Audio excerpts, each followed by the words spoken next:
আসসালামু আলাইকুম রহমতুল্লাহি বারাকাতুহু। প্রিয় দেশবাসী, মুমিন মুসলমান ভাই ও বোনেরা, যে যেখান থেকে আজকে আমাদের এই প্রোগ্রামটি দেখছেন, সবাইকে আন্তরিক সালাম ও মোবারকবাদ জানিয়ে ভিডিওটি শুরু করছি। যদি আপনাদের মনে হয় ভিডিও থেকে আপনাদের কিঞ্চিত পরিমাণ উপকার হবে অবশ্যই, তাহলে চ্যানেলটি সাবস্ক্রাইব করে ভিডিওতে লাইক করে আমাদের সাথে থাকবেন। আর কোন বিষয়ের উপর ভিডিও চাচ্ছেন আমাদেরকে জানিয়ে যাবেন, আমরা সেই চাওয়া অনুযায়ী ভিডিও আপনাদেরকে দেওয়ার চেষ্টা করব। আমার এক ভাই আমাকে প্রশ্ন করেছেন যে যদি কোনো ব্যক্তি রোজা না রাখে, তাহলে রোজা না রাখার শাস্তি কি? সে সুন্দর একটি প্রশ্ন করেছেন। কারণ রোজা না রাখার শাস্তিটা কি, এটা যদি আমরা জানি, তাহলে অবশ্যই রোজাটা কিন্তু রাখবো। একটি হাদিস বলবো, ভিডিও বেশি লম্বা করব না। কারণ হচ্ছে দীর্ঘমেয়াদী লম্বা ভিডিও অনেকেই পছন্দ করেন না। ছোট ভিডিওতে আপনারা আলোচনাটা শুনুন ধৈর্য ধারণ করে। হাদিসটি হচ্ছে, রাসূলুল্লাহ সাল্লাল্লাহু আলাইহি সাল্লাম বলতেছেন যে আমি ঘুমিয়ে আছি, ঘুমিয়ে থাকা অবস্থায় দুজন ফেরেশতা চলে আসলো আমার কাছে।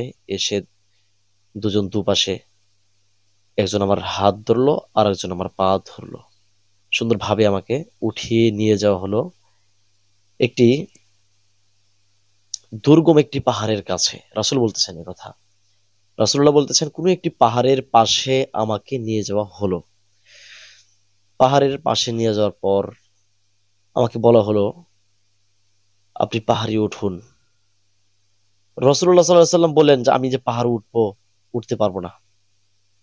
তখন দুজন ফেরেশতা বলল, আপনি পাহাড়ে উঠুন, আমরা আপনাকে ওঠার জন্য সাহায্য করব। তখন রাসূলুল্লাহ সাল্লাল্লাহু আলাইহি সাল্লাম পাহাড়টির উপরে উঠলেন।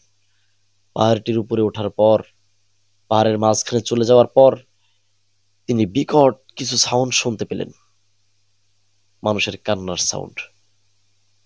তখন যেদিকে এই মানুষগুলোর সাউন্ড হচ্ছে, রাসূলুল্লাহ সাল্লাল্লাহু আলাইহি সাল্লাম ওইদিকে আস্তে আস্তে চলে গেলেন, সাথে ফেরেশতারাও চলে গেল। রাসূলুল্লাহ সাল্লাল্লাহু আলাইহি সাল্লাম প্রশ্ন করলেন ফেরেশতাকে, এই লোকগুলোকে কেন এরকম চিৎকার করানো হচ্ছে? ওই লোকগুলোকে তাদের পা উপরের দিক করে বেঁধে রাখা হচ্ছে, তাদের মাথাটা নিচের দিক হয়ে আছে, তারা চিৎকার পারতেছে, চিৎকার করছে। তো রাসূলুল্লাহ সাল্লাল্লাহু আলাইহি সাল্লাম বললেন, এদেরকে কেন এরকম ভাবে শাস্তি দেওয়া হচ্ছে? তখন ফেরেশতারা বলল, এরা রোজা রাখেনি, রোজা না রেখে এরা খাবার খাচ্ছে। এই রোজা ভঙ্গ করার কারণে তাদের উপর এরকম ভাবে শাস্তি দেওয়া হচ্ছে। আরো ভয়ঙ্কর ভাবে শাস্তি দেওয়া হচ্ছে, বিভিন্ন হাদিসে রয়েছে। ভিডিওটি লম্বা করবো না, আজকের মধ্যে এখানে বিদায় নিচ্ছি। দেখা হবে পরবর্তী ভিডিওতে। আসসালামু আলাইকুম রহমতুল্লাহ বারকাতুহু।